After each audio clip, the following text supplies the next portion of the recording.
4월 29일 토요일 새벽 예배를 우리 하나님 아버지 옆에 올려드리도록 하겠습니다. 우리 사도신경 하심으로 우리의 신앙을 고백합니다. 전능하사 천지를 만드신 하나님 아버지를 내가 믿사오며 그 외아들 우리 주 예수 그리스도를 믿사오니 이는 성령으로 잉태하사 동정녀 마리아에게 나시고 본디오 빌라도에게 고난을 받으사 십자가에 못 박혀 죽으시고 장사한 지 사흘 만에 죽은 자 가운데서 다시 살아나시며 하늘에 오르사 전능하신 하나님 우편에 앉아 계시다가 저리로서 산자와 죽은 자를 심판하러 오시리라. 성령을 믿사오며 거룩한 공회와 성도가 서로 교통한 것과 죄를 사하여 주신 것과 몸이 다시 산 것과 영원히 산 것을 믿사옵나이다. 아멘. 우리 찬송가 93장 예수는 나의 힘이요 찬송하며 나아가겠습니다.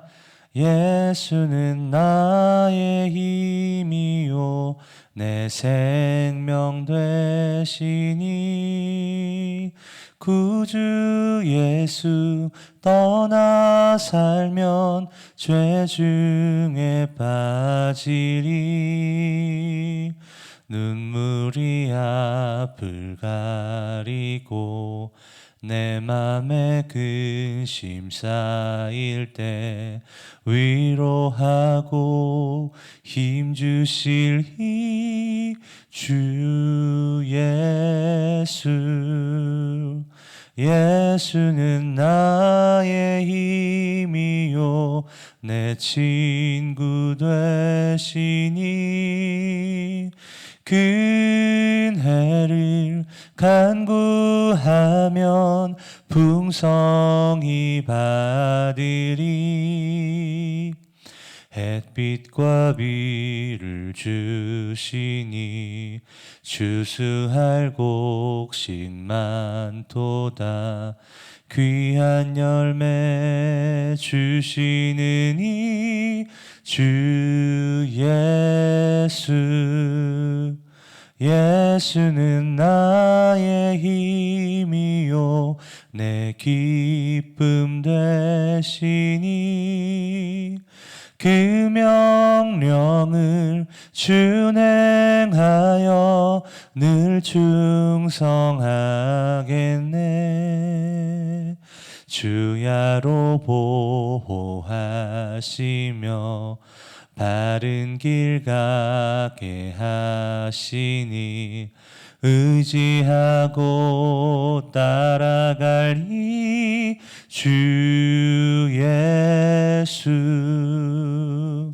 예수는 나의 힘이요 내 소망 되시니 이 세상을 떠나갈 때 곧 영생 얻으리 한없는 복을 주시고 영원한 기쁨 주시니 나의 생명 나의 기쁨 주 예수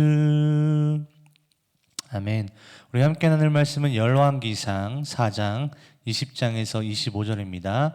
열왕기상 4장 20절에서 25절 이 말씀 우리 함께 읽도록 하겠습니다. 유다와 이스라엘의 인구가 바닷가에 모래같이 많게 되매 먹고 마시며 즐거워하였으며 솔로몬이 그 강에서부터 블레셋 사람의 땅에 이르기까지와 애굽 지경에 미치기까지의 모든 나라를 다스림으로 솔로몬이 사는 동안에 그 나라들이 조공을 바쳐 섬겼더라.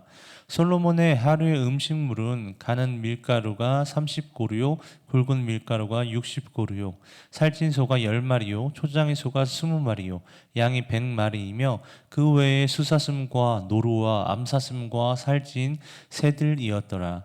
솔로몬이 그 강 건너편을 딥사에서부터 가사까지 모두 그 강 건너편의 왕을 모두 다스림으로 그가 사방에 둘린 민족과 평화를 누렸으니 솔로몬이 사는 동안에 유다와 이스라엘이 단에서부터 브엘세바에 이르기까지 각기 포도나무 아래에 무화과나무 아래서 평안히 살았더라. 아멘. 우리가 잠시 복습해 보면요, 열왕기상을 저술할 수밖에 없었던 이유는 무엇이냐면 포로 기간 가운데 이스라엘 백성들의 물음에 대한 답을 하기 위해서라고 말씀드렸습니다. 그러니까 우리가 하나님께 선택받은 백성이고 선민인데 어떻게 바벨론의 포로가 되어서 이렇게 고생할 수 있겠느냐라는 그러한 물음 가운데 이 열왕기서는 무엇을 제시합니까? 너희들의 왕이 그리고 백성이 하나님을 떠났기 때문에 이러한 저주와 안타까움이 있는 것이다. 더 나아가서 그것을 단순히 정죄하기 위함이 아니라 그렇기 때문에 너희가 다시 돌아와서 하나님의 말씀대로 살아가면 너희는 축복을 받고 다시금 회복의 길로 열리게 될 것이다라는 것이 열왕기서의 가장 중요한 핵심이었고 이것을 신명기적 관점이라고 말씀을 드렸었습니다. 신명기적 관점 무엇입니까? 너희가 하나님 말씀대로 살면 축복을 받고 하나님의 말씀을 떠나면 저주를 받는다라는 것이 신명기적 관점의 명확한 해석과 시야인 것이죠. 다시 말해서 우리는 이 말씀을 통해서 어떻게 하면 내가 하나님의 말씀을 따를 수 있는가를 넘어서 내가 정말 지금 현재 상태가 하나님을 떠나 있는지 아니면 하나님을 떠나 있지 않고 하나님의 말씀대로 율례와 법도를 지키고 있는지를 점검해야 하는 것이 이 열왕기서가 주는 우리 가운데 큰 도전이자 울림이라는 것입니다.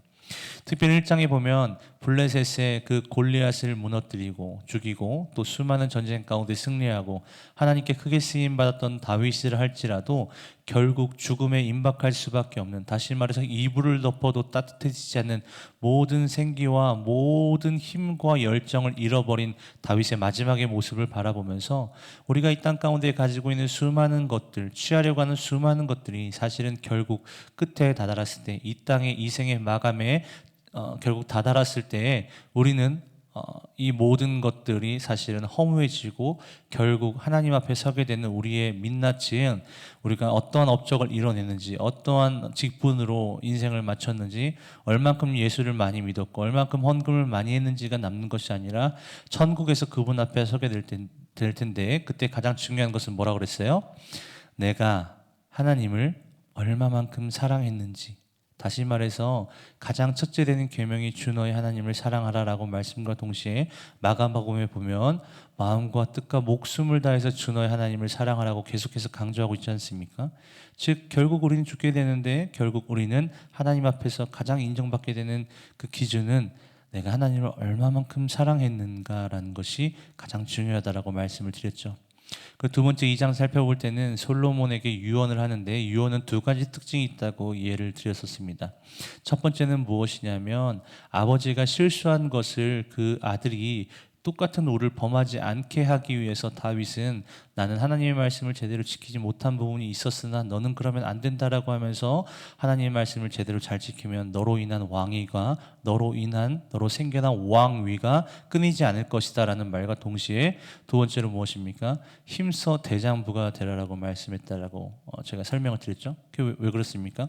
이스라엘은 단 한 번도 왕위 계승을 해본 적이 없습니다. 다윗 이후로 처음 솔로몬이기 때문에 권력과 이권의 다툼이 수많은 어떠한 안타까운 일들이 벌어질 수 있기 때문에 솔로몬에게 대장부와 같이 담대한 마음을 가지라라고 이야기를 하면서 수평과 수직에 대해서 말씀드렸었죠. 그죠? 수직은 뭡니까? 나와 하나님과의 관계. 수평은 뭡니까? 사람과 사람과의 관계인데 세 가지 타입이 나오죠. 요압. 자신의 감정에 취해서 나라의 어떤 만족과 유익을 뛰어넘고 자신의 감정에 취해서 복수에만 눈이 멀었던 그런 요압이 우리의 모습은 아니지. 또 다윗이 가장 비참했을 때 시므이처럼 그 비참해한 모습을 바라보며 위로는커녕 통쾌해하며 저주를 하고 있는 모습이 저와 여러분들의 모습은 아닌지. 그러나 성경에서 강조하고 성경에서 지향하고 있는 그 인물은 바르실레인데 바르실레는 누구입니까? 다윗이 압살롬에 의해서 쫓김을 당했었을 때 그 압살롬에게 쫓김을 당했던 그 비참한 아비의 마음, 정말 가장 약해졌을 때 먹을 것과 입을 것과 잘 곳을 제공해줬던 그러한 선대가 다윗의 인생 마지막까지 기억되는 것처럼 우리도 믿지 않는 자들에게, 믿는 자들에게라 할지라도 정말로 연약하고 힘든 사람들에게, 아픈 사람들에게 호의를 베풀고 선행을 해야 한다는 것이 그 말씀의 요지였습니다. 특별히 오늘 살펴볼 이 4장 말씀은 솔로몬이 왕이 된 후에 시간이 좀 지난 상황인데요. 솔로몬이 왕이 되었던 그 시기로부터 우리가 알아본 것은 무엇이냐면 솔로몬의 통치 영역이 늘어나고 있다는 것입니다. 더 나아가서 그 나라와 번성과 번영에 대해서 말하고 있는데, 특별히 유다와 이스라엘의 인구가 바닷가의 모래와 같이 많게 되었다. 이거 어디서 많이 들어보지 않았습니까? 그죠? 하나님께서 아브라함에게 일찍이 말씀하신 약속인데, 그것이 솔로몬 때에 이르러서 완벽하게 성취되고 있음을 나타내고 있는 것입니다. 그래서 그들이 어떻게 됩니까? 인구만 많이 늘고 배 고프면서 배를 고르면서 사는 것이 아니라 이 땅의 소산물을 풍성하게 먹고 마십니다. 그리고 즐거워하죠. 다시 말해서 솔로몬의 왕국이 하나님의 축복 아래에 있을 때에 얼마나 풍성함으로 누릴 수 있는지에 대해서 이 말씀은 가감없이 이야기하고 있는 것입니다. 특별히 앞서 말씀드렸던 것처럼 21절에 보면 솔로몬의 통치 영역이 넓어지는데 모든 나라를 다스린다라고 이야기되어 있습니다. 다시 말해 솔로몬의 리더십이 그리고 다스린 영역이 얼마나 넓었으면 그 당시 최강국이었던 애굽의 왕 바로가 웬만하면 딸을 다른 나라에게 주지 않는데 솔로몬에게 주었다는 것은 그만큼 광대한 권력의 나라가 되었다는 거죠.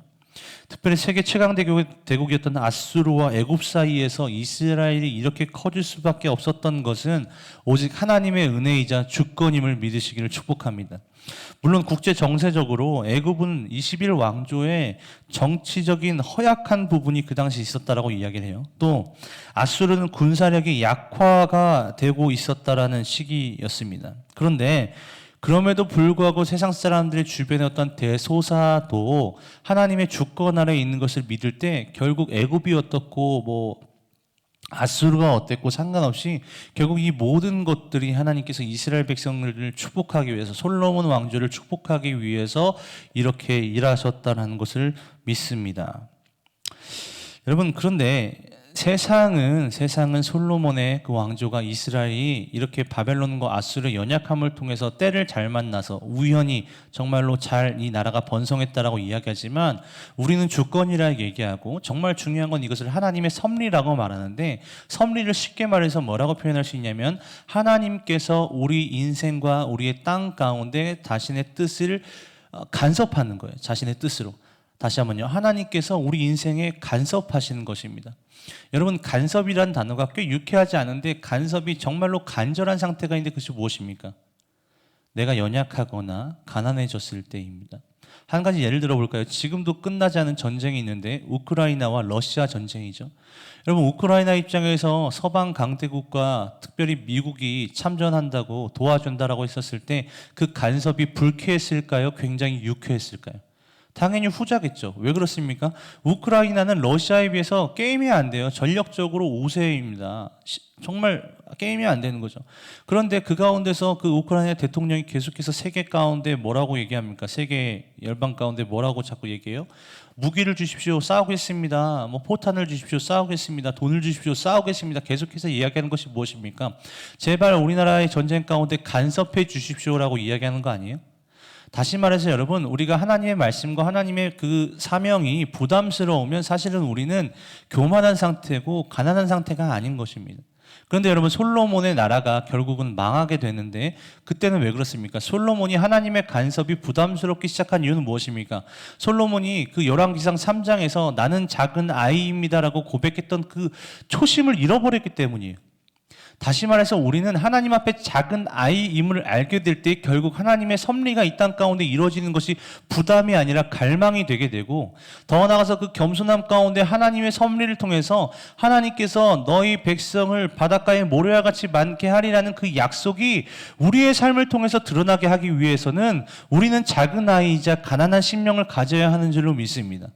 다시 말해서 여러분, 성도가 무엇입니까? 이 하나님의 약속의 말씀인 성경이 우리 삶을 통하여서 믿지 않는 세상 가운데 빛과 소금으로서 성취되는 것을 보여주는 통로로서의 삶을 살아가는 게 성도 아니겠어요? 그죠?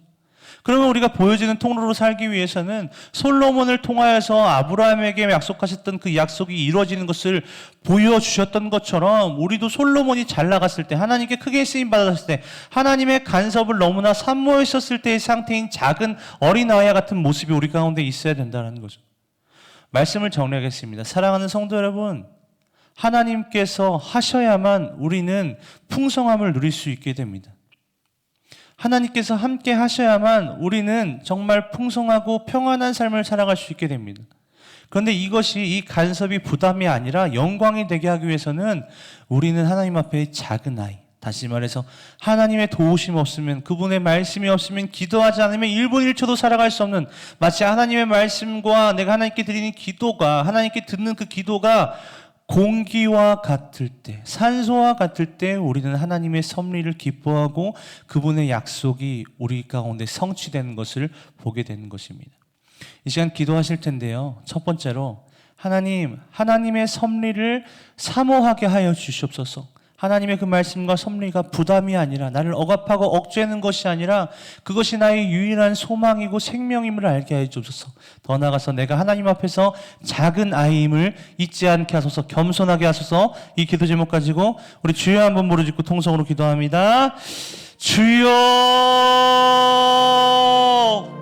하나님 아버지, 솔로몬의 나라가 강성하거나 혹은 폐색이 짙을 때의 가장 큰 차이는 솔로몬의 마음 가운데 그가 작은 아이임을 인정하나 하지 않냐에 따라 달라짐을 우리가 알게 되었습니다.